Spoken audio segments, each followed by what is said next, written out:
잘 오셨습니다. 늘 우리 하듯이 심장을 그리고 제 따라하는 겁니다. 하나님, 나의 심장을 당신을 사랑합니다. 자, 옆에 보시고요. 애정과 사랑의 눈길을 가지고 예수 그리스도의 심장을 당신을 축복합니다. 자, 반대편 보고요. 예수의 심장을 당신을 축복합니다. 아유, 감사합니다. 자, 이단에 말씀하겠습니다. 그런즉 믿음, 소망, 사랑 이 세 가지는 항상 있을 것인데 그 중에 제일은 사랑이라. 고린도전서 13장 13절 말씀. 성령 하나님, 사랑의 은사를 주옵소서. 성령의 능력으로 내 자신을 사랑하게 하옵소서.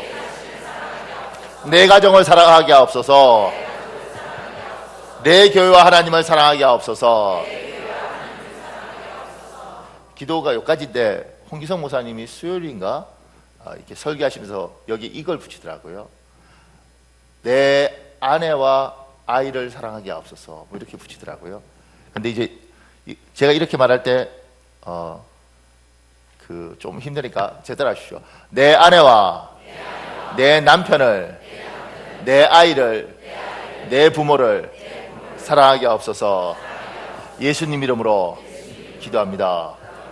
아멘. 감사합니다. 제가 사랑에 관한 이야기를 할 때 이렇게 이야기했습니다. 사랑이라는 것이 뭐냐면 하늘에 성부, 성자, 성령 하늘에 하나님이 가지고 있는 어떤 마음인데 이걸 인간에게 설명을 해주고 싶은데 이 단어가 없는 거예요. 이게 정확하게 이걸 번역할 단어가 없는 거예요. 그러니까 영어 같으면 영어 단어 중에 이렇게 누리끼리 하다, 뭐 우리 말 같으면 이걸 영어로 번역하기가 굉장히 어렵습니다. 누리끼리 하다, 노르스름하다, 누르쭉쭉하다, 뭐 이런 건 영어로 번역이 안 돼요. 그냥 옐로우 뭐 이러거든 말아요. 그러니까 이게 그것처럼 하늘에 하나님의 뭐가 있는데 이걸 하나님이 찾아보니까 인간에게 이야기하면 찾아보니까 가장 가까운 게 뭘까? 그러니까 성경에 그걸 찾으면서 찾은 단어가 뭐였냐면 사랑이었거든요. 그래서 하나님이 사랑하라. 애야 사랑이 그 중에 제일은 사랑이다. 이렇게 설명한 거예요. 근데 요 사랑이 하늘에 있는 하나님이 우리한테 주고 싶은 거 하고 많이 닮긴 않는데 100% 안 닮았어요. 우리의 사랑은 어떤 사랑이에요? 저 여자가 나 싫다 그래도 내가 저 여자 좋으면 끝까지 쫓아가서 정 안 되면 전화하고 막 집 앞에서 기다리고 이렇게 해서 여자가 경기를 해도 나는 널 사랑해. 뭐 이런 게 우리 사랑이잖아요. 안 해보셨습니까? 사춘기 때 쟤는 나 싫다는데 나 막 맨날 메일을 받아 편지 쓰고 붙이고 막 이러다가 나중에는 내 마음 안 받아준다고 그 집 앞에서 술 먹고 가서 막 소리 지르고 막 이러는 것이 하나님의 사랑은 이런 거 아니란 말입니다.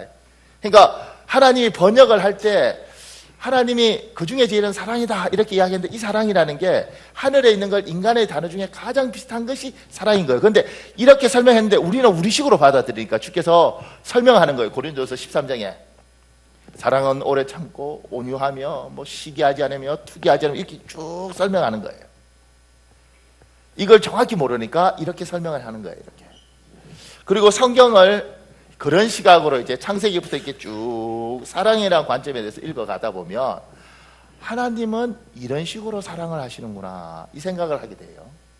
오늘 창세기 1장 26절에서 28절도 여러분이 많이 보던 구절이잖아요. 근데 하나님의 사랑 방법이 여기 나와 있는 겁니다. 나는 너무 신기하고 좋아서 막 이러는데 여러분 표정은 빨리 말을 해라. 그러니까 제가 설교하면서 느끼는 거 질문하면 안 좋아해요. 여러분 이거 어떻게 생각하십니까? 아, 머리 아프게 목사님 빨리 설명하세요. 이렇게. 재미있는 이야기 있습니다. 어떤 목사님이 부산에 아주 큰 교회 담임 목사로 갔어요. 근데 보니까 성도가 수천 명인데 이제 부산이고 그러니까 이분들이 서울에 온 목사님이고 이래서 신방을 받고 싶어 하는 거예요.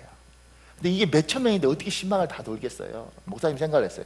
신방 안 가겠다 그러면 사랑 없는 목사일 거고 가겠다 그러면 내가 보니까 저분들 다 돌아야 되니까 내가 천국에 빨리 갈 것 같고 그래서 장로님들 모아놓고 예배를 드렸답니다. 신방 예배를 드리기 위해서 장로님들 다 모아놓고 그 집에서 장로님 집에서 신방 예배를 드린 거죠. 성경 펴놓고 쭉 읽고 장로님 자, 오늘 본문에서 이건 뭐라고 생각하십니까? 요 구절은 어떻게 생각하십니까? 장로님이 지금까지 그냥 땅 팔아 그러면 땅 파고 헌금해라 그러면 헌금했는데 성경 공부를 해본 적이 별로 없어서 자꾸 그렇게 물으니까 장로님이 이거 1시간 넘게 그냥 이렇게 그냥 복 받아라 이러면 좋을 텐데 성경 공부를 자꾸 시킵니다. 경기를 하시는 거예요. 자꾸 물어대니까. 그리고 소문이 난 거죠. 신방 받으면 죽는다. 그 다음부터 그분은 신방을 안 했다요. 그런 이야기가 있습니다. 자, 자꾸 질문 안 하겠습니다. 근데 그래도 생각을 해야 되지 않겠습니까? 오늘 본문을 보면서 하나님의 사랑 방법은 무엇일까? 그랬을 때 28절에 제가 이렇게 적어놨습니다. 하나님의 사랑 방법, 하나님이 28절에 이렇게 말해요. 그들에게 복을 주시며. 우리들은 여기 같은 예수를 믿고 살지만 신앙의 차이가 극과 극이에요. 누구는 성경 공부를 아주 열심히 한 사람도 있고, 누구는 성경을 한 번도 읽어보지 않은 사람도 있고, 누구는 어렸을 때부터 지금까지 설교를 들어서 목사님 제가 설교 들은 것만 50년째 듣고 있습니다 이런 분도 있고, 어떤 분은 저는 이 교회가 처음이고 목사님 설교가 제가 들은 목사님 설교 중에 유일합니다 이런 분도 있어요. 그러니까 신앙의 격차가 너무 심한 거예요. 그럼에도 불구하고 지금 이제 기독교 방송이나 이런 걸 틀면 저도 그렇게 배웠고 참 많은 사람들이 복을 주시며 이 말에 대해서 반감을 가진 기독교인들이 굉장히 많습니다. 이게 좋은데, 그잖아요? 복을 주시는 게 좋잖아요? 근데 반감을 가진 사람들이 의외로 많습니다. 그 반감의 이유가 뭐냐면 우리가 처음 예수를 믿을 때 한국은 복의 개념이 있어요. 복의 개념이 있으니까 옛날에 애 이름 지을 때 5복이, 7복이, 8복이 뭐 이렇게 지었지 않겠습니까? 그러다가 이것저것 다 하기 귀찮으니까 뭐요? 만복이 이렇게 지어버리는 거예요. 하다못해 너 마지막이라도 복 받아라 해서 말복이라고 짓기도 하고 뭐 이름 갖다 붙이는 거잖아요. 그죠? 그러니까 우리 한국은 원래 복의 개념이 있어요. 근데 이 복의 개념이 이가 튼튼한 것도 복이고 수명이 긴 것도 복이고 사람 잘 만나는 것도 복이고, 그래서 인복이라고 붙이는 거잖아요. 자식이 없으면 그것도 힘드니까 자식이 있는 것도 복이고, 그러니까 이걸 다 복이라고 붙인 거예요. 이렇게. 그래서 예수 믿고 성도들에게 옛날 목사님들이 여러분 복 받으십시오 할렐루야 아멘 이랬는데, 어느 날 보니까 우리가 이제 약간 먹고 살기 좋아지면서 또 많은 목사님들이 이제 공부를 열심히 하면서 성도들을 이렇게 보니까 성도들의 목적이 자꾸 복 받는 거에 있는 것 같은 거예요. 원래 우리 민족이 복을 좋아하잖아요. 그래서 원래는 우리가 이렇게 가게에 가서 식당에 가서 음식을 먹어도 찌개를 좋아한다 그래요.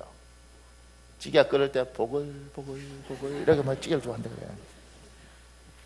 그래서 자꾸 예수 믿으면서 자꾸 복 받아라 이렇게 하고 복 주십시오 그러니까 여러분 그렇게 믿지 마시고 기복적으로 믿지 마시고 순수하게 믿으세요. 하나님 앞에 자꾸 뭐 달라 그러지 말고 하나님 사랑하세요 이렇게 설교하는 목사님들이 많아요. 그리고 나도 뭐요? 그렇게 배웠어요. 대학원 다니고 신학대학원 나왔을 때 그렇게 배웠고, 어디서 목사님 설교할 때 그런 식으로 하지 말고 순수하게 믿으세요 막 이렇게 했다고. 30대 설교를 그렇게 했어요. 여러분 하나님이 자판기예요? 누르면 주세요. 그럼 주고, 그렇게 하나님 믿지 마세요. 순수하게 믿으세요. 이렇게 했다고. 나 회개할 게 많아요. 근데 목사가 돼서 1년, 2년 그리고 부목사를 있을 때 하고 담임 목사가 돼서 하나님께서 양떼를 허락해서, 여러분은 뭐 양떼가 아니라 목사님 저 자꾸 양으로 보지 마시고 잘못하면 자세히 보면 제가 염소인 경우가 많습니다 뭐 이럴 수도 있지만, 하나님이 매일 기도하게 하시고 뭐 그런 양떼를 허락하시면서 이제 애기 놓기 전에 자매들은 아기 낳고 난 부모의 마음을 몰라요. 청년들은 죽었다 해도 몰라요. 근데 애를 키우다 보면 엄마가 되고 아빠가 되는 것처럼 목양을 하면서 어느 날 내가 잘못 가르친 것 같다 이 생각을 하는 거예요. 그리고 사람들을 만나면서 저 사람들 왜 저렇게 말을 하지 이런 생각을 하게 되는 거예요. 그 중에서 가장 많이 드는 생각이 뭐냐면, 여러분 순수하게 하나님 믿으세요. 하나님을 자꾸 뭐 달라 그러지 마세요. 하나님은 순수하게 사랑하면 그분이 알아서 다 주시는 겁니다. 하나님 사랑하세요 이렇게 설교하는 게 과연 맞는가? 하나님이 정말 순수하게 사랑하잖아요. 그런데 겨울에 보일러 고장 나고 전기장판 꺼지고 두꺼운 이불 없이 누워 있잖아요. 정말 순수하게 하나님 사랑하는데 이렇게 말합니다. 하나님, 저 하나님 너무 사랑해요. 그런데 하나님 추워요.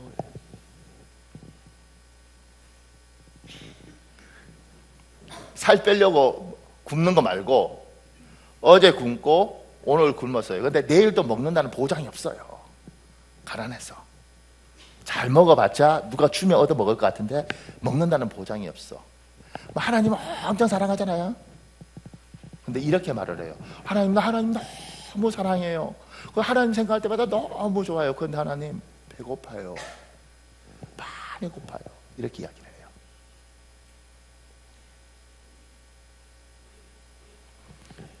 하나님 너무 사랑하는데 주위에 친구가 아무도 없어요.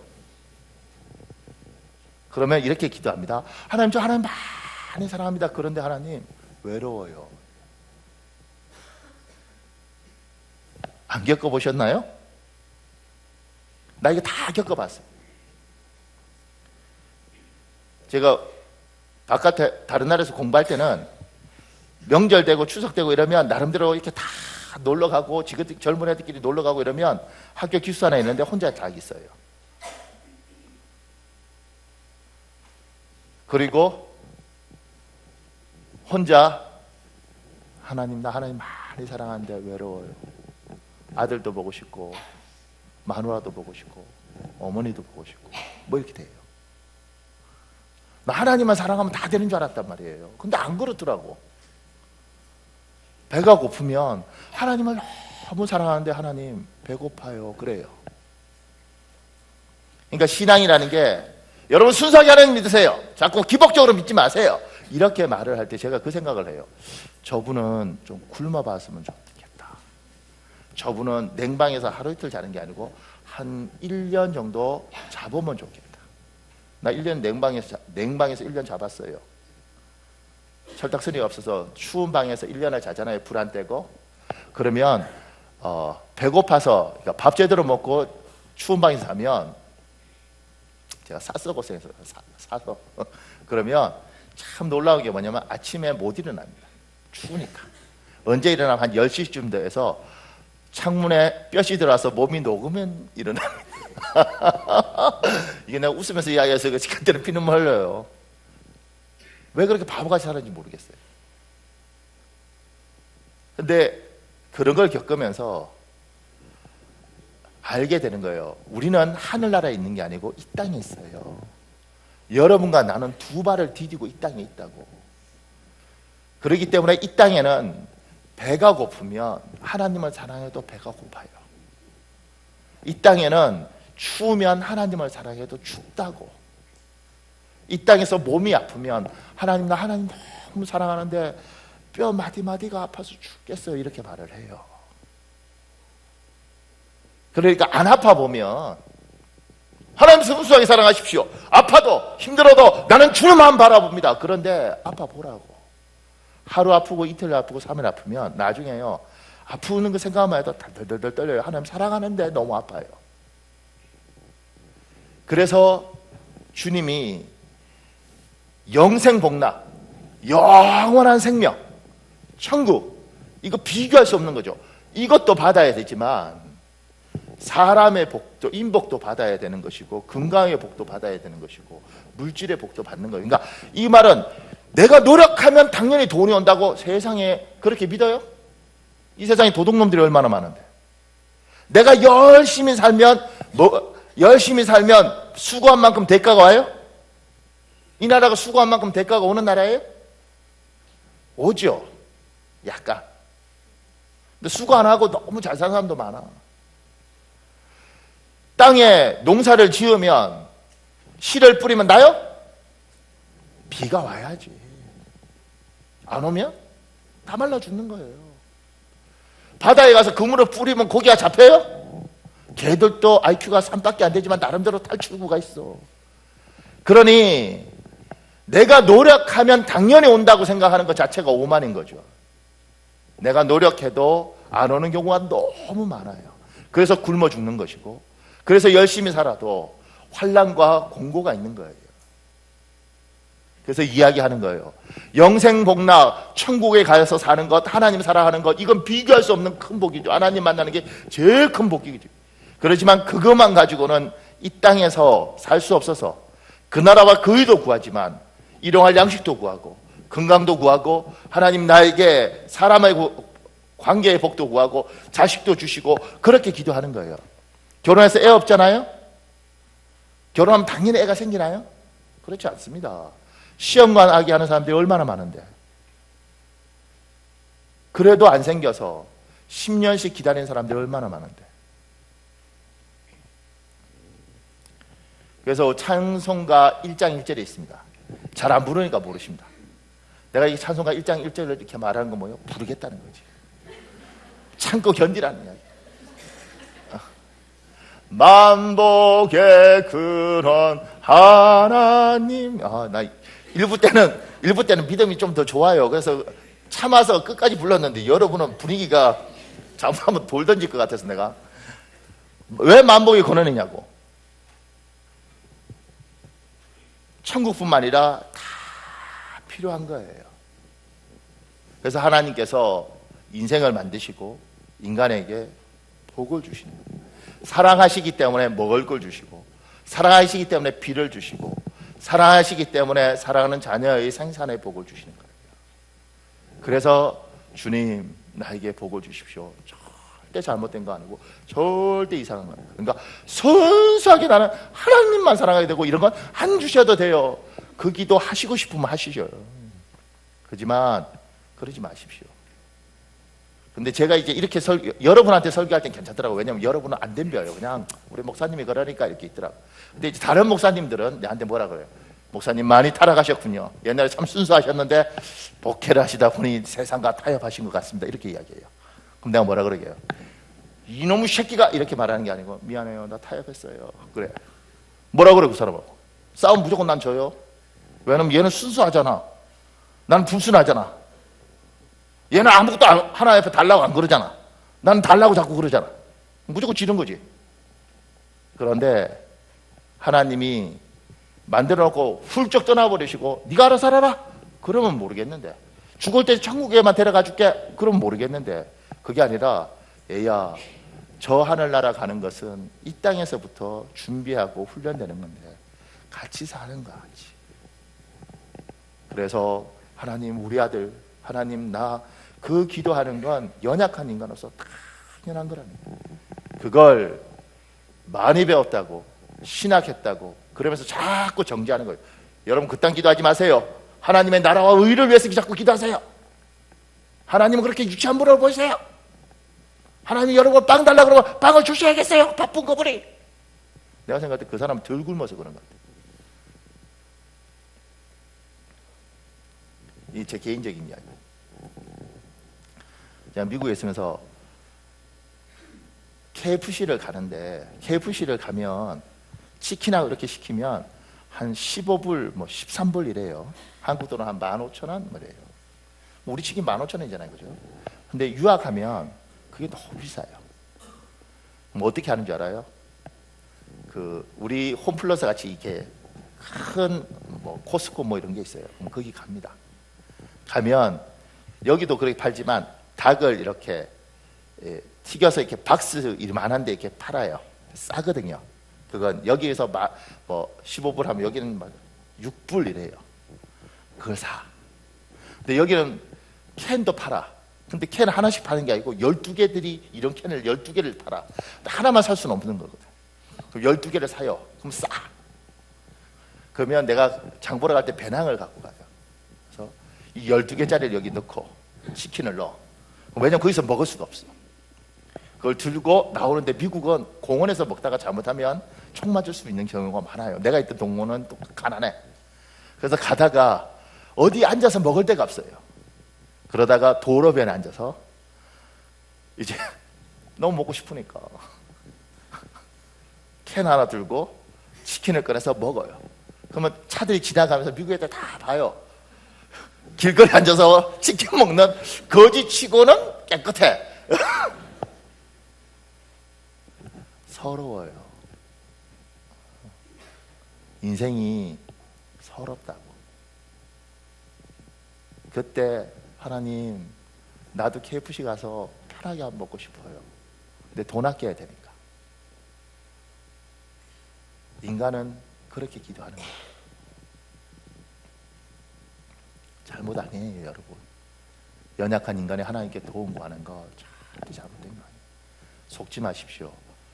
순수하게 믿는다고 그러면서 하나님하고 관계를 끊어버리고, 하나님 앞에 천국의 복만 있다 그러면서 이 땅에 하나님과 동행하는 걸 끊어버리고, 영적으로 어려움과 힘든 것을 극복해 가는 것들을 끊어버리는 것에 속지 마십시오. 그래서 하나님이 뭐요? 복을 주시는 거지. 하나님의 사랑하는 사람들에게 복을 주십니다. 사랑하는 여러분, 하나님이 주시는 복을 누리시길 예수님으로 축복합니다. 받으십시오. 하나님 사랑 방법 또 하나 있는데, 그게 뭐냐면 오늘 본문에 보면 주께서 26절에 우리의 형상을 따라 우리의 모양대로 우리가 사람을 만들고 그들로 바다의 물고기와 하늘의 새와 가축과 온 땅과 땅에 기른 모든 것을 다스리게 하자. 그리고 만들어요. 그러니까 하나님이 뭐요? 만들기 전에 생각하고 계시는 거예요. 계획하고 계시는 거예요. 하나님이 우리 인생에 대한 분명한 계획과 설계도가 있다는 거예요. 그냥 태어나는 거 아니란 말입니다. 그러니까 어떻게 하다 재수없이 태어나서 내가 이렇게 사는가 봐, 이거 절대 아니란 말이에요.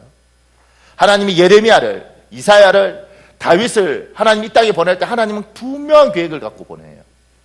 그건 뭐냐면 여러분에 대한 계획도 하나님은 분명히 있다는 겁니다. 그래서 제가 이렇게 적어놨습니다. 하나님은 계획을 가지고 우리 인생을 이끌어 가시는 분입니다. 그러니 혹여 여러분들 중에 주님 왜 나 같은 거 이 땅에 태어나게 하셨어요? 이게 뭐예요? 나 너무 힘들어요. 나 정말 이 땅 살아도 되는 거예요? 이렇게 질문하시면 안 됩니다. 아무리 힘들어도 하나님이 여러분을 이 땅에 태어나게 한 분명한 이유가 있어요. 우리 잠언 16장 9절에 있습니다. 여러분 읽겠습니다. 잠언 16장 시작.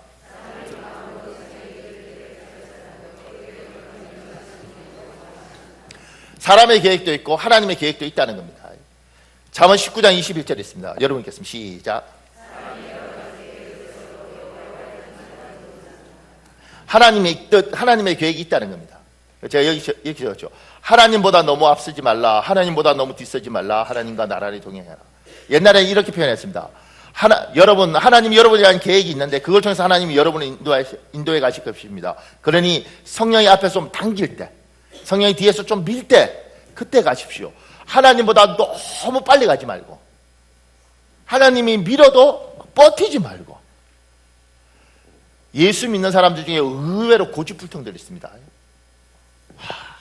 거의 소심줄이 어떤지 모르겠지만 정말 이게 타협이 안 돼요.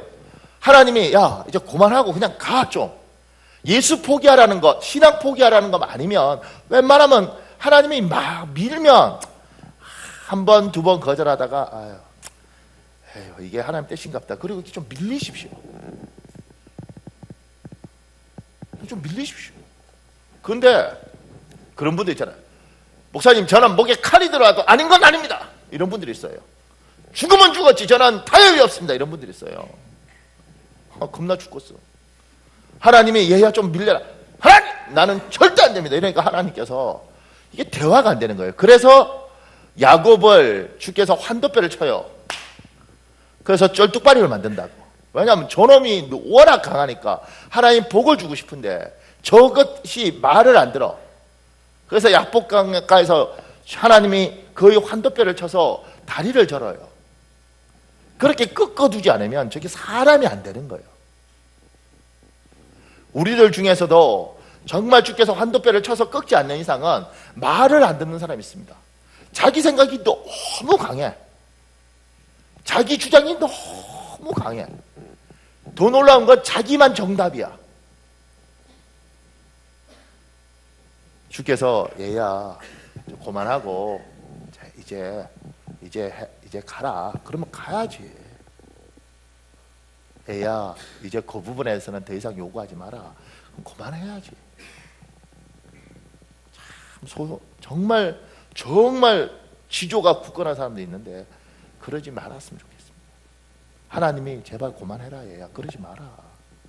그게 그렇게 목숨 걸 일이니? 그러지 마라. 네가 좀 양보하고 포기하고 때로는 이번에 못하면 내년에 하면 되지. 너무 그러지 마라. 하나님이 우리의 계획이 있다는 겁니다. 저도 이걸 참 좋아하는데 보세요. 교인들은 나의 목소리를 하나님이 주신 달란트라고 말하곤 한다. 언론에서도 천부적인 목소리라는 평도 들었다. 그러나 나는 이것을 믿지 않았다. 그것은 성악가로서 나의 선천적인 신체 구조상의 문제 때문이기도 했다. 난 선천적으로 기관지가 약하고 천식기가에서 중요하고 결정적인 음악회마다 그것으로 인하여 발목을 잡힐 때가 많았다. 하나님이 성악가로서의 달란트를 주셨다면 왜 이런 신체 구조상의 결함을 함께 주었을까 하는 점이 수긍되지 않았다. 몇 년 전 건강이 급격히 악화되어 쓰러진 적이 있다. 이를 계기로 나의 음악 행로를 되돌아보게 되었다. 아득히 잊고 지냈는데 내가 처음 음악의 길에 들어서게 된 것은 목사님의 안수기도 때문이었다는 사실이 생각난다. 목사님이 내가 성악하는 것이 하나님의 소명이라고 한 말이 생각난 것이다. 그리하여 전혀 생각지도 않던 길로 들어서게 된 것이다. 미국 갈 꿈도 꾸지 않고 있었는데 미국에 가게 되었고, 교수가 될 생각은 한 번도 해본 적이 없는데 서울대학교 교수가 되었다. 오페라 가수가 되는 것이 한때 나의 꿈이었는데 오페라단에서 쫓겨나 생각지도 않은 클래식 음악 대중화의 기수라는 말을 듣게 되었다. 미친 사람처럼 좋은 소리를 찾아 헤매었으나 실패하고 좌절한 적이 더 많았다. 그때마다 보이지 않는 손이 다가와 나를 일으켜 세우고 격려해 주었다. 그리고 근거도 없는 이상한 자신감이 언제나 마음속 깊은 곳에 샛별처럼 반짝였다. 예상하지도 기대하지도 않은 도움의 손길이 평생을 따라다녔다. 이제는 끝장이 났다고 생각할 수밖에 없는 상황에서도 솟아날 구멍이 보였다. 내가 하려고 하던 것은 매일 달걀 하나씩 먹고 싶다는 소원조차 이루어지지 않았었는데 이제 와서 보니 다 이루어져 있었다. 이 모든 것을 우연이라고 생각할 수도 논리적으로 설명할 수도 없다. 지나온 발자취를 돌아보니 보이지 않는 손이 나를 등 떠밀고 이끌어왔다는 것을 인정하지 않을 수 없다. 그 보이지 않는 손의 정체는 무엇일까? 그 손은 왜 여기까지 나를 끌고 왔을까? 곰곰이 생각해 보게 되었다. 병상에 누워 있을 때 내가 지금 몸담고 있는 백석예술대학교의 김기만 총장을 비롯한 많은 사람들이 찾아와 기도해 주었다. 알고 보니 그동안 나도 모르게 나를 위해 기도해 주는 사람들이 많다는 사실에 놀랐다. 노래가 좋아 어려서 성가대를 했고 음악을 전공했기 때문에 성가대 지휘도 했었다.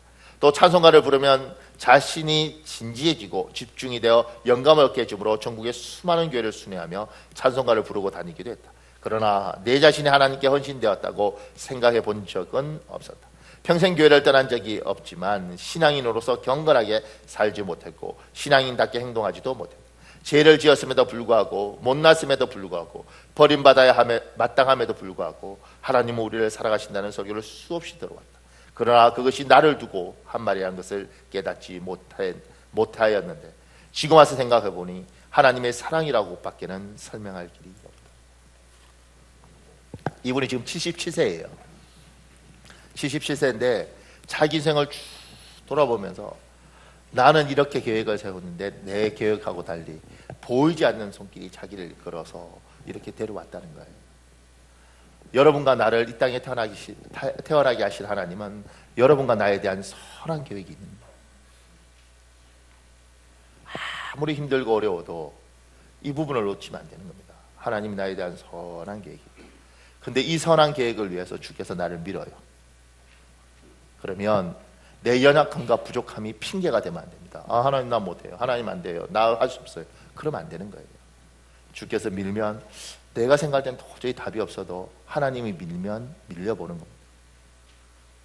하나님이 이끌면 가보는 겁니다. 두드려야 그래서 마음을 주시면 두드려 보는 겁니다. 그러면 내가 생각할 땐 도저히 안 될 일인데도 불구하고 두드려 보니까 길이 있는 거예요. 세상에 어떻게 이런 길이 있지? 세상에 어떻게 이렇게 일이 풀리지? 야, 이건 내 능력이 아니고 이건 정말 누군가가 돕는다. 그걸 경험하면서 인생을 살아가는 거죠. 그래서 예수 믿는 사람은 반드시 자기 인생을 다 살고 돌아보면 인생이 보입니다. 아, 내가 하나님이 나를 도우셔서 이만큼 이끌었구나. 하나님이 나에게 이걸 원하셨는데 내가 버텨서 이게 안 됐구나. 하나님이 나에게 이때 순종을 요구했는데 내가 자신감이 없어서 포기했구나. 그때 내가 하나님이 나를 이렇게 이끌으셨는데 내가 그때 하나님의 음성을 몰랐구나. 이걸요 인생을 쫙 돌아보면 보여요. 그래서 후배들한테 반드시 이렇게 말하는 겁니다. 깨어 기도해야 돼. 하나님의 음성 따라 살아야 돼. 정신 차리고 하나님이 이끌어가는 대로 가야 돼. 그러면 그분이 후회 없이 만들어 주십니다.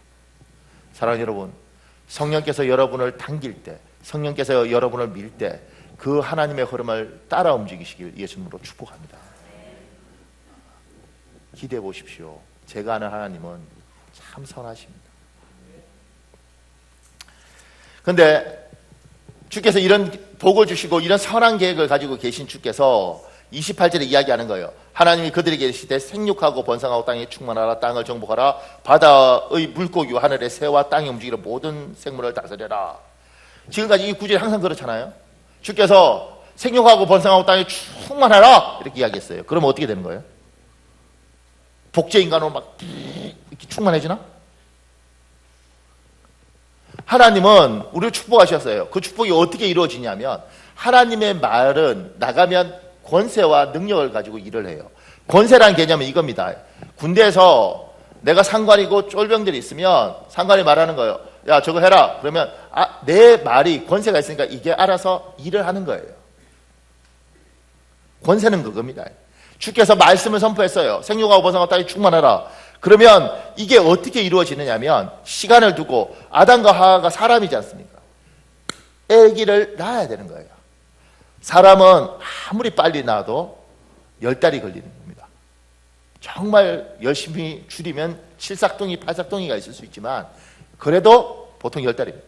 그러면 10년 동안 열심히 낳아봤자 10명입니다. 김영진 목사님처럼 2명씩 놓으면 10년 동안 열심히 낳아봤자 20명이에요. 생육하고 번성하고 충만해도 숫자에 한정이 있는 거예요. 주께서 뱉었던 이 말이 나가서 아브라함을 통해서 아담을 통해서 계속 늘어서 지금 이 지구에 이 많은 인간들이 생겼어요. 하나님의 말을 뱉으면 그 말이 나가서 이 권세 있는 말이 일을 한다고. 하나님의 축복이 어떻게 되느냐 하면 그냥 하나님 축복할 때 그냥 축복하는 것이 하나님은 축복의 말을 선포하면 이게 권세와 힘을 가지고 일을 하는 거예요. 그냥 말이 아닌 거예요. 그래서 시편 33편 6절 9절에 있습니다. 제가 6절 읽겠습니다. 여러분 9절 읽으십시오. 여호와의 말씀으로 하늘이 지엄이 되었으며 그 만상을 그의 입 기운으로 이루었도다. 하나님 말씀하셔서 세상이 생긴 겁니다. 하나님 빛이 있으라. 그러면 그 말이 나가서 빛을 만드는 거예요. 생육하고 번성하라. 이 축복의 말이 나가서 일을 시작하는 겁니다. 그것처럼 하나님의 사람인 우리의 형상에게도 똑같은 권세와 권능을 주셨어요. 그래서 말이 나가서 일을 하는 겁니다. 보세요. 열왕기하 10장 10절 같이 읽겠습니다. 시작. 그런즉 이제 너희는 알라. 곧 여호와께서 아합의 집에 대하여 하신 말씀은 하나도 땅에 떨어지지 아니하리라. 여호와께서 그의 종 엘리야를 통하여 하신 말씀을 이제 이루셨도다 하리라. 하나님이 엘리야를 통해서 말씀했어요. 사람의 말이지만 이 엘리야를 통해서 나갔던 말이 나가서 뭐요? 일을 이루는 거예요. 그러니까 세상 사람들은 말은 소리예요. 그냥 정보를 전달하는 거예요. 저 사람 이야기를 듣는 거예요. 근데 영적으로는 그렇지 않다는 거예요. 그래서 옛날 우리 선조들이 참 특이했던 것 같아요. 제가 어렸을 때 새해가 되면 어른들한테 인사하러 갑니다. 인사하러 가면 어른들이 이렇게 말해요. 새해는 공부 잘하고 건강하고. 저 어렸을 때 늘 이해가 안 갔어요. 그걸 덕담이라고 해요. 덕담. 공부 잘하고 건강하고 친구들하고 잘 지내고 돈을 주지. 왜 인생이 도움이 안 되는 저런 말을 하나. 저분이 말을 한다고 되나? 난 이렇게 생각했어요. 그냥 인간의 말이잖아요. 왜 저딴 말을 해? 잘 지내고. 잘 지내다는 이야기는 좋긴 한데 그게 무슨 의미가 있을까? 이렇게 생각했다고요. 그런데 우리 선조들이 참 영적인 유전자를 갖고 있었는가 보다 이 생각을 해요. 말은 나가면 권세를 가지는 거예요. 하나님 말이 나가면 권세를 가지는 거예요. 이게 심리적으로 그 말을 들으니까 그게 내한테 와서 박혀서 이게 참 중요한 말이다 이럴 수도 있죠. 근데 그것뿐만 아니라 인생 자체의 환경과 물리적 상황까지 바꾼다고 성경은 이야기를 하는 겁니다. 말이 얼마나 힘이 있냐면 서진규라는 사람이 있습니다. 그 사람이 특이한 사람입니다. 왜냐하면 한국 분인데 하버드에 42살에 들어가요. 42살에 들어가서 1990년에 들어가서 2006년에 박사학위를 받아요. 그러니까 16년을 하버드를 다녀서 석사 박사를 받아요. 안 놀라시는군요. 이분은 미국 대학을 6군데를 15년 동안 다녀서 이 학점원회처럼 미국은 모을 수 있거든요. 대학 6개를 15년을 다녀서 대학 졸업증을 따요. 난 그 책 읽으면서 야, 뭐 세상에 이런 사람들 6개 미국 대학을 15년을 다녀서 여기 조금 저기 조금 이렇게 공부해서 대학 졸업증을 따고 이 사람이 나중에 42살에서 하버드에 석사로 들어가서 16년 동안 그러니까 박사학위고 이거는 연한이 있습니다. 그러니까 졸업 연한이 있는데 졸업 연한 전에 졸업을 못하면 경고를 해요. 너 졸업 연한인데 졸업 못한다 이렇게 경고를 해요. 그러면 미국은 재밌습니다. 돈 내고 막 편지 써요. 나를 불쌍히 해주세요. 막 이렇게 편지 써. 내가 그거 잘해요. 쓰고 있거든 나. 그러니까 쓰면 미국이 봐줘요. 1년씩 이렇게 해갖고 계속 협박해요. 근데 이거 하면 희한하더라고. 계속 봐줘요. 원래는 10년이면 10년인데 이 사람은 16년을 한 거예요. 대단한 사람이죠.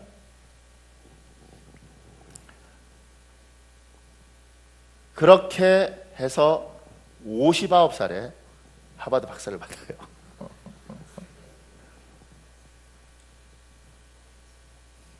이 사람 인생이 왜 이 사람이 이렇게 박사를 받느냐면 이 사람 인생이 참 귀구합니다. 그러니까 미국 가정부로 20살 때 갔다가 그 가정부를 안 구한다 그래서 식당에 일을 하다가 한국 남자를 만나서 결혼을 하고 그 남자가 하도 두들겨 패서 합기도가 7달이래요. 하도 때려서 그 남자는 머릿속에 이거예요. 부고와 여자는 3일에 한 번씩 때렸는데 정말 때리니까 8개월 둔 딸 그리고 그러니까 딸애가 하나 낳았는데 그게 8개월인 거죠. 그리고 그리고 유산한 상태 그러니까 8개월짜리 딸과 유산한 그 상태에서 칼을 들고 남편을 죽이고 싶었는데 잘 때 내가 이걸 죽이면 이 딸이 살인자의 딸이 되겠지 그 생각을 하고 내가 이대로 살면 주억을 죽일 것 같으니까 어떻게 하느냐면 군대로 도망을 가는 거예요. 28살에 미국 군대를 들어가는 거예요. 유산한 상태에서. 얼마나 인생이 힘들겠어요. 그런데 이 사람이 그 군대 생활들을 하면서 결국 박사까지 됐을 때가 뭐냐면 초등학교 6학년 때 선생님이 야, 너는 박사가 되면 좋겠다. 그 이야기가 평생 자기를 따라다녔다는 거지. 그래서 누가 물으면 넌 뭐 할 거야? 박사가 뭔지도 모르는데 그 이야기를 붙잡고 평생을 살아서 59에 박사를 받아요. 근데 재밌는 건 이분이 이제 책을 한 3권 썼고 그 다음에 이제 방송에도 나오고 그랬는데 그럼 우리가 생각할 때는 하버드 박사는 굉장히 우아할 것 같잖아요. 근데 경상도 여자예요. 말을 할 때 있잖아요! 뭐 이렇게 말해요. 나 굉장히 우아할 줄 알았거든요. 할렐루야 이럴 줄 알았는데 박수 쳐요 박수! 뭐 이렇게 하버드 박사가 좀 너무 그렇다. 근데 진짜 박사예요. 근데 말 한마디가 이 사람의 평생에 초등학교 6학년 때 너는 박사가 되면 좋겠다. 박사가 뭔지도 모르는데 사람이 물을 때 너 뭐 꿈이 뭐니? 나 박사예요. 그것이 이 사람을 이끌어서 59에 박사를 받는 거예요. 말이라는 게 나가면 파워가 있어요. 힘이 있어요. 권세가 있어요. 하나님이 이 세상을 생육하고 번성하고 땅에 충만하라 인간을 축복할 때 그걸 선포를 하고 이 권세가 나가서 일을 하는 거예요. 이거 반대는 무슨 말이냐면 여러분과 내가 하는 이 저주의 말도 나가서 힘을 발휘하고 권세를 내는 거예요. 이 설교 준비하면서 그 생각이 들더라고요. 우리들 중에 얼마나 많은 저주를 받고 자랐을까? 무슨 뭔 저주를 내가 어떻게 너 같은 걸 낳아서 내가 너만 아니면 내가 인생이 바뀌는데 어휴 나가 죽던가 이런 이야기를 부모가 해요. 애한테 아무 생각 없이 푸념일 수 있죠. 인생이 너무 힘드니까. 근데 그 말이 나가서 힘을 가지고 부모잖아요. 아이한테 박히는 권세가 있다. 의식으로는 쳐냈는데 심령 깊은 곳에 박혀 있었어요. 정말 내가 너 볼 때마다 인생에 살맛이 안 난다. 나가 죽든가. 이런 말을 뱉어대. 부모가 돼서. 부부끼리는 안 됐나요? 저주를 합니다. 정말 내가 당신 만나서 내 인생 망친 거야. 내 인생 보상해놔. 어우, 지긋지긋하니까. 안 뱉나요? 맞는지 틀린지 모르지만 영적으로 보면 비수가 있습니다. 이게 우리의 심령 깊은 곳까지 들어가요. 이 저주와 원망의 말이 깊이 들어간다고. 그래서 이게 가만히 박힌 사람은 좋은 차 타고 좋은 거 먹는데 얼굴이 예쁘게 생겼음에도 불구하고 얼굴에 딱 보면 얼굴이 참 부담스러워요. 생긴 건 예쁘군데 이목구비가 뚜렷한데 보고 있으면 아주 낯익은 것 같아. 화장하고 좋은 거 걸치고 있으니까 있어 보이는데 같이 있으면 굉장히 불편해요. 왜냐하면 그 심령에 수없이 많은 이 비수들이 꼽혀 있는 겁니다. 누구한테서요? 부모한테서, 남편한테서, 아내한테서, 심지어 자식한테서. 우리는 그렇게 듣고 자라왔습니다. 한 길로 듣고 한 길로 흘리지 뭐. 그럼 얼마나 좋겠냐고. 근데 안 흘려줘. 어떤 말은 평생 이 사람 뒤에 등 뒤에서 비수가 꼽힌 것처럼 내 평생에 이게 따라다녀요.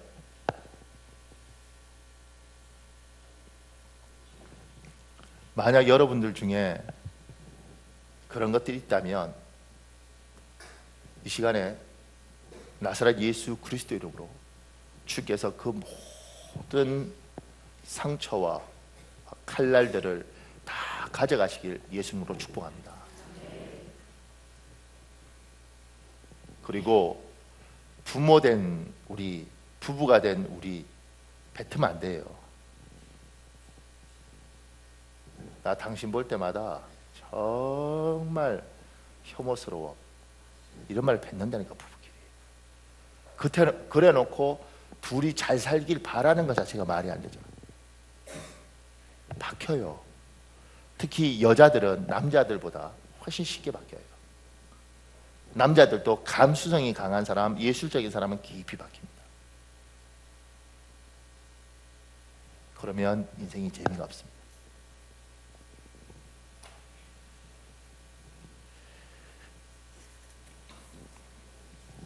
대신 이 하나님의 권세가 축복을 선포했던 것처럼 이 복을 우리가 우리의 심령에 심어야 될 게 있습니다. 제가 여기 이렇게 적어놨습니다. 하나님은 살아계십니다. 그리고 살아계신 하나님이 기꺼이 당신을 만나 주실 것입니다. 우리 로마서 10장 13절에 있습니다. 여러분 읽으십시오. 로마서 10장 13절 시작. 우리가 선포해야 될 것은 내 남편이든 내 아내든 내 자식이든 내 부모든 하나님 살아계십니다. 그리고 살아계신 그 하나님이 기꺼이 당신을 깊이 만나 주실 것입니다. 이걸 뿌리는 거예요. 씨앗을. 얘야, 하나님 너 사랑한다. 반드시 하나님 너 깊이 만나 주실 것이다. 살아계신 하나님이 너의 하나님이 되실 것이다. 이걸 끊임없이 아이한테 그리고 내 주위의 사람들한테 선포를 하는 겁니다. 지금 여기 글 읽어드리려고는 요 글이 있는데 이 사람이 하나님 만난 이야기예요. 근데 이 사람이 어떤 사람이냐면 형이 4명이고 누나가 하나 있어요. 근데 참 이 집안, 나한테 이런 집안도 있더라고요. 이게 막내예요. 근데 큰형하고 아버지하고 막 싸워요. 그래서 이 사람이 어렸을 때 큰형하고 아버지하고 막 싸워서 아버지가 너무 마음이 상하고 이러니까 농약하고 소주를 먹고 죽어요. 그런데 그 죽고 며칠 안 지나서 보니까 형 4명이 엄마를 막 때리는 거예요. 알고 보니까 그 엄마가 아버지가 죽기 전부터 다른 남자가 있었던 거예요. 그러면서 엄마는 그 다른 남자한테 갚버리고 이 형제들은 다 뿔뿔이 흩어져 사는데 큰형과 셋째 형이 또 막 싸워요. 근데 셋째 형이 너무 화가 나서 약 먹고 죽어버려요. 그리고 누나는 밥 먹고 살기 위해서 어떤 아저씨한테 그냥 시집가서 그냥 가버려요. 얘는 큰형 집에 사는데 큰형이 형수가 있는데 큰형이 얘를 너무 부담스러워하니까 엄마한테 갔는데 단칸방에 엄마가 나도 모르는 아저씨하고 살고 있는 거예요. 그러니까 얘가 오갈 데가 없는 거예요. 그러다가 군대를 갔어요. 군대 가서 휴가를 왔는데 부모가 이렇게 엄마한테 갔는데 엄마가 그렇게 묻더란 거죠. 군대에서 밥 잘 주니? 예. 그럼 군대 가서 밥 먹어라. 그래서 휴가 왔다가 휴가를 채워서 가지 못하고 군대에 가요. 그러니까 군대 고참들이 아니 휴가 남았는데 어떻게 왔냐고. 군대 밥이 맛있다고 그렇게 와요. 인생 자체가 이 사람이 살아갈 수 있을까? 이 사람 책을 읽으면서. 근데 이 사람이 군대에서 그 군종병이 돼요. 하나님도 잘 모르는데 이렇게 적혀 있습니다. 새벽마다 부르짖는 날이 계속되었다. 정말로 예수님이 내 인생의 주인이시라면 내가 앞으로 어떻게 살아야 할지 분명하게 말씀해 주셔야만 했다. 군대 교회에서 부흥회를 했는데 목사님께서 부르짖어 기도했으면 조용히 앉아서 하나님께서 주시는 마음을 기다려보라고 하신다. 그래서 그날부터 기도하고 나서 조용히 기다리게 되었다. 그러나 하나님의 응답은 오지 않았다. 오기가 않았다. 하나님, 저는 제 인생을 걸었습니다. 제가 얼마나 소중하게 그리고 열심히 꿈을 가꾸었는지 아실 것입니다. 그러나 이제 예수님이 주인 되셨으니 주인의 생각을 알아야 한다는 생각이 듭니다. 제 인생에 대한 계획을 말씀해 주십시오. 적당히 말씀을 읽다가 해석되는 거 말고 목사님 설교를 통하여 말씀하시지 마시고 경건서적을 통하여 말씀하지 마시고 제 귀에 대고 직접 말씀해 주십시오. 그래야 제가 의심 없이 따라갈 수 있겠습니다. 나의 꿈은 앞에서도 말했지만 진보 정당 운동을 하는 것입니다. 나의 인생은 내 것입니다. 나는 내가 하고 싶은 일을 위하여 감옥에 가거나 고문을 당하는 것을 각오했다. 누가 알아주지 않아도 나는 내가 하고 싶은 일을 할 것이고 혹 후에 역사에 이름이 남는다면 큰 영광으로 알겠다는 것이 내 생각이었다. 가진 거라고는 오직 인생에 대한 꿈 하나만 있던 나에게 그 꿈을 깨는 일이 시작되었다. 몇 달 동안 간절히 기도했다. 드디어 어느 날 내 마음에 세미한 음성이 들렸다. 너는 내게 부르짖으라. 내가 내게 응답하였고 내가 알지 못하는 크고 은밀한 일을 내게 보이리라. 기라, 장차 내가 어떤 일을 할 건지 보여주고 싶은데 그 일이 어려운 일이다. 그래서 지금 말하면 내가 도망갈 것 같다. 때가 되면 보여주리라. 어려운 일이라고 말씀하셔서 조금 마음에 걸렸지만 그래도 기뻤다. 기도 응답을 받은 것이다. 하지만 얼마 지나지 않아서 혼란스러웠다. 그때 내 마음에 세미하게 들렸던 음성은 도대체 누구의 것인가 하는 문제였다. 셋 중 하나는 생각이 들었다. 내가 하도 기도하니까 내 음성이 나에게 들렸거나 원수가 속인 것이거나 하나님께서 직접 응답하신 것이라고 먼저 내 음성은 아니라는 생각이 들었다. 왜냐하면 나는 예레미야서 33장 3절 말씀을 잘 몰랐다. 나중에 큰 음식점에 갔는데 액자에 그 말씀이 기록되어 있습니다. 아, 저 말씀이 예레미야서에 있는 거구나. 원수가 말한 것도 아니라는 생각이 들었다. 그 음성을 듣고 나서 내 마음이 평안해지고 더욱 하나님을 사랑하게 되었기 때문이다. 원수가 나를 속였다면 아마 그런 일은 일어나지 않았을 것이다. 이전에도 새벽 기도가 정말 힘들었는데 기도 응답을 경험한 후부터는 가장 행복한 시간이 되었다. 날마다 눈물 받아야 했다. 이제껏 살아온 나의 인생을 하나님이 위로하기 시작했다. 새벽마다 내 마음 깊은 곳에서 통곡이 터져나왔다. 하나님은 계속해서 나를 위로하시고 치료하셨다. 하나님은 살아계십니다. 그리고 살아계신 하나님이 기꺼이 여러분을 만나주십니다. 이걸 여러분의 심령에도 심고 여러분의 자녀들, 여러분의 남편의 심령에도 심은 거예요. 그러니까 아이들한테도 늘 이렇게 말해야 돼요. 얘야, 하나님이 너 많이 사랑하신다. 살아계신 하나님이 너 반드시 만나주실 것이다. 네가 힘들고 어렵더라도 하나님 반드시 만나주실 것이다. 그걸 뭐요? 심는 겁니다. 여러분의 말은 립서비스가 아니고 여러분의 말은 정보 전달 능력만 있는 것이 아니라 여러분의 말은 반드시 권세를 가지고 능력을 가지고 날아가서 일을 하는 겁니다. 그러니까 그것이 당장 나든 안 나든, 왜냐하면 하나님이 생육하고 번성하고 땅이 충만하라 그래도 당장 눈앞에 안 나타났잖아요. 하나님이 아브라함에게 네 자식들이 하늘의 별같이 많을지라 이래도 그게 별같이 안 많아졌잖아요. 430년 이후에 사람들이 많아졌다. 그러니까 하나님의 말을 우리는 하나님 형상의 우리가 믿음으로 선포를 하는 거예요. 이루어지고 안 이루어지고는 분명히 나갔으면 하나님이 일하시면 이룰 거라고 믿고 선포하는 거예요. 아이한테 얘야, 하나님 살아계시고 반드시 너를 축복하실 것이다. 그다음 제가 여기 이렇게 적었습니다. 아무리 어려워도 하나님 품을 떠나지 말라. 반드시 살아계신 하나님이 너를 축복하실 것이다. 우리 아이들이 교회를 떠나요.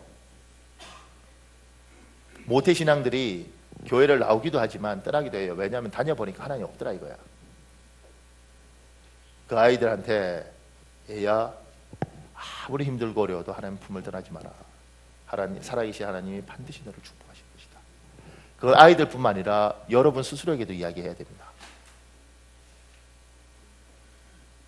하나님, 내 자신을 축복합니다. 반드시 하나님 품 안에 있겠습니다. 하나님, 반드시 하나님이 나를 축복할 줄 믿습니다. 아무리 힘들어도 스스로에게 선포하고 가는 거예요. 이건 하나님이 여러분에게 주신 겁니다. 권세입니다. 뱉으면 열매가 날지 안 날지 우리는 몰라요. 근데 분명한 건 하나님의 말씀이 나가면 하나님 이루시니까 이루는 거 하나님이고 나는 내 할 일들 하는 거예요. 선포하는 거예요. 우리 창세기 27장 3, 4절이 있습니다. 여러분 읽겠습니다. 창세기 27장 3, 4절 시작.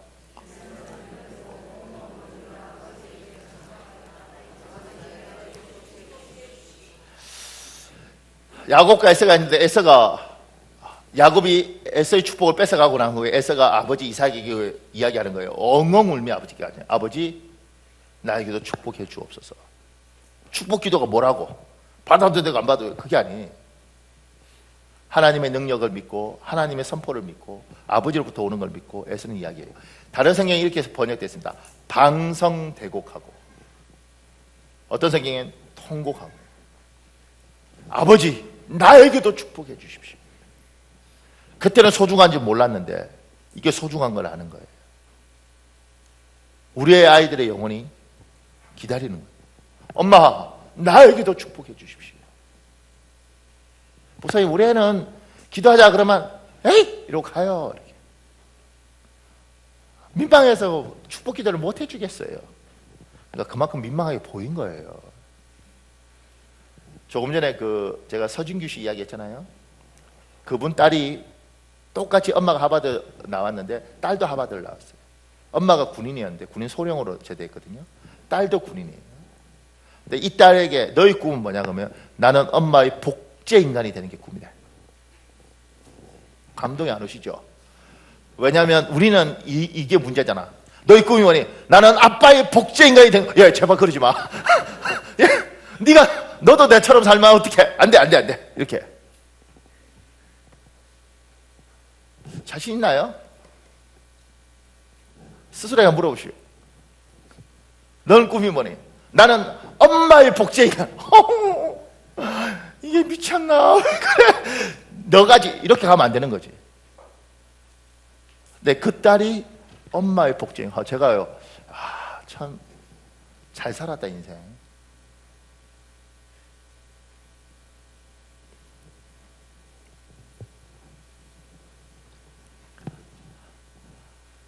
하나님이 주신 권세로 축복하는 겁니다.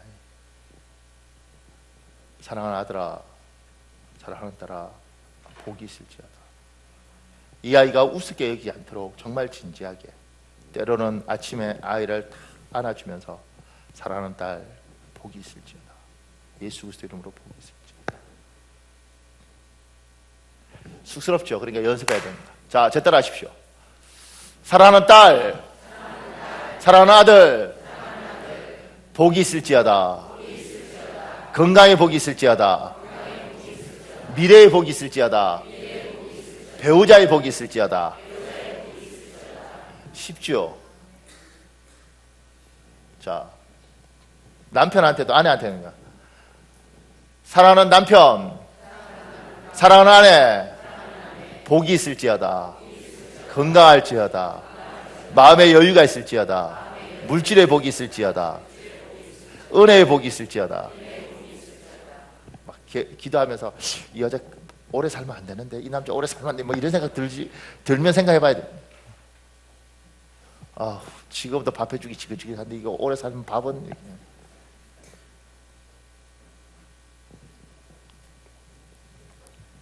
하나님이 세상은 안 믿을 거예요. 그런 게 있냐. 그런데 우리는 성경을 믿는 거잖아요. 제가 오늘 아침에도 이렇게 생각하면서 하나님, 우리 창대교회 식구들 복이 있을지, 은혜가 있을지, 그러면서 그런 생각 들어요. 내가 뭐라고 감히. 그런데도 하나님 그렇게 이야기하고 있으니 선포를 하는 거예요. 심지어 내 스스로에게도 보여요. 박현우 목사야, 복이 있을지. 그냥 말이 아니고 그냥 립서비스가 아니에요.